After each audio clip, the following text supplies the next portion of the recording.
Bonjour, je m'appelle Benoît Gallo, je suis conservateur du cimetière du Père-Lachaise.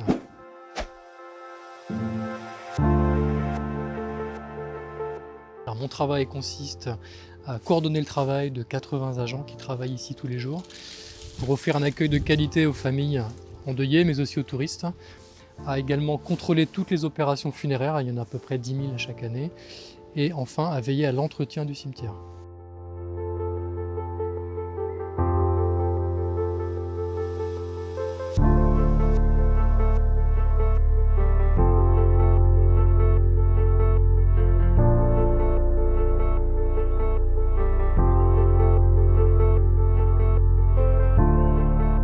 Le plus difficile quand on est conservateur, c'est de gérer ses priorités.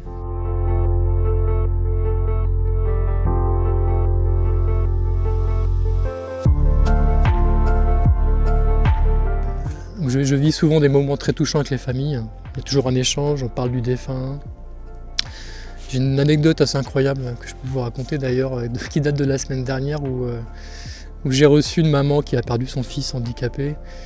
Et elle me parlait de lui avec beaucoup d'émotion, c'était un soleil pour elle, qu'il adorait chanter. Elle m'a montré même des vidéos de lui en train de chanter. On va dans la division, je vais lui proposer un emplacement. Et sur la tombe d'à côté, c'était la famille Chanson. Et là, la maman a trouvé ce signe du destin incroyable. Elle était dans ce moment très dur pour elle, la perte de son enfant. Ça lui a fait un bien fou, entre guillemets. Et voilà, ça, c'est des moments très touchants. J'en ai plein d'autres, mais c'est vrai que je les oublie ou je les mets dans un coin très loin de ma tête pour pas trop ramener ça non plus à la maison. Mais voilà, ça reste, c'est ce qui fait aussi que le métier est si attachant, qu'on se sent utile et qu'on a envie de continuer.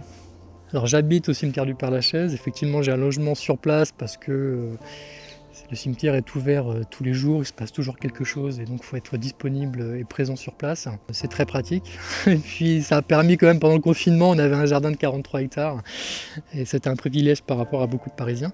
Ma femme et mes enfants sont habitués, ils n'ont pas l'air traumatisés.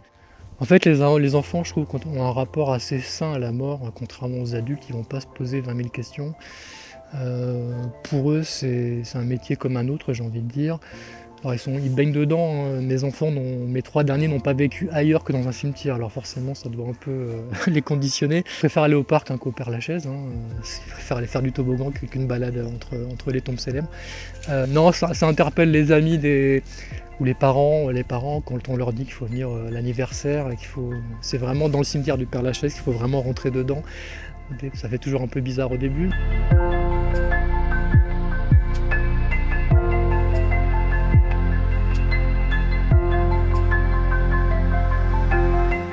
Montrer qu'il y a beaucoup de vie entre les tombes, moi je trouvais ça très intéressant. Ça casse un peu l'image qu'on peut avoir des cimetières, des lieux tristes, morbides, où on va forcément avoir des pensées noires. Le regard du public change, on s'habitue à voir ces herbes. Qu'on considérait avant comme un manque de respect vis-à-vis des défunts, il fallait que tout soit mort en fait.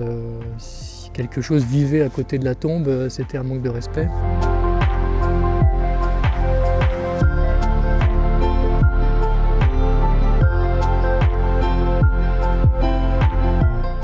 Aujourd'hui, dans Paris, c'est un des rares lieux où de 18 h à 8 h du matin, les animaux ont une paix royale. Il n'y a pas d'humains, il n'y a pas de lumière, il n'y a pas d'éclairage artificiel et donc ils peuvent s'épanouir et vivre entre les tombes sans aucun problème.